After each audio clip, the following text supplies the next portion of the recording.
This is CBS 12 News at 3. Still ahead on CBS 12 News at 3:30, the Edna W Runner Tutorial Center in Jupiter provides after-school services for the needy. Well, next, we'll introduce you to the center's new director and how he has grown through the ranks as a former student. It's next. Eye on Education now, and welcome back. The West Jupiter Community Group's Edna W Runner Tutorial Center provides after-school care, spring break, summer camp services for children in our area. And it also provides educational and emotional support to help kids succeed in the classroom. And here to tell us more about it is the executive director of the center, Travis Conway. Travis, thanks so much for joining us. Thank you for having being me. Here. Thank you, thank you. Let's begin with just telling us more about the Tutorial Center and its mission.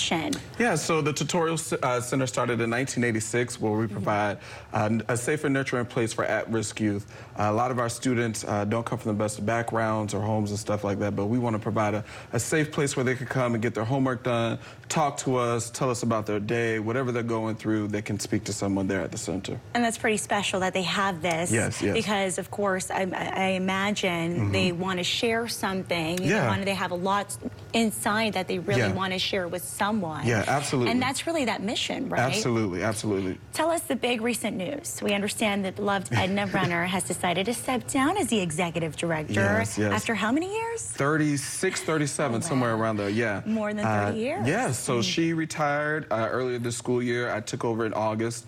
What's so special about it is I was a student at the center at one point back in early 2002. My mom had a brain aneurysm and I was introduced to the center there. So to be a student, to a floater, assistant teacher, to program director, and now to executive director. So you have grown from that, and now you're the executive director. Yes, I'm sure you're going to really continue her legacy. But absolutely. I mean, you succeeded a lot. Yeah. That's great. Congratulations for that. Thank you. So what's next for you? What's next for us is we're going to be continuing to go into our holiday season. We're always looking for support and donations. Thanksgiving is coming around the corner. We can always use non-perishable foods and shop-a-thon, which is my favorite thing that we do every year. The community brings in new toys for the center and the students there, and the students get to shop for the students there. So they get to shop for their parents, grandparents, and their teachers as well. Everybody gets a brand new gift. Oh, that's so exciting. If anybody's watching this, if they want to learn more, where can they go? They can go to our Facebook at the Edna Runner Tutorial Center, or they can Google us real quick and find us at the top of the search at the EdnaRunnerTutorialCenter.com. Fantastic. And that is just a great way to make a difference in so many lives in our community. Travis, thank you so much for sharing that with our viewers. Thank you for having me.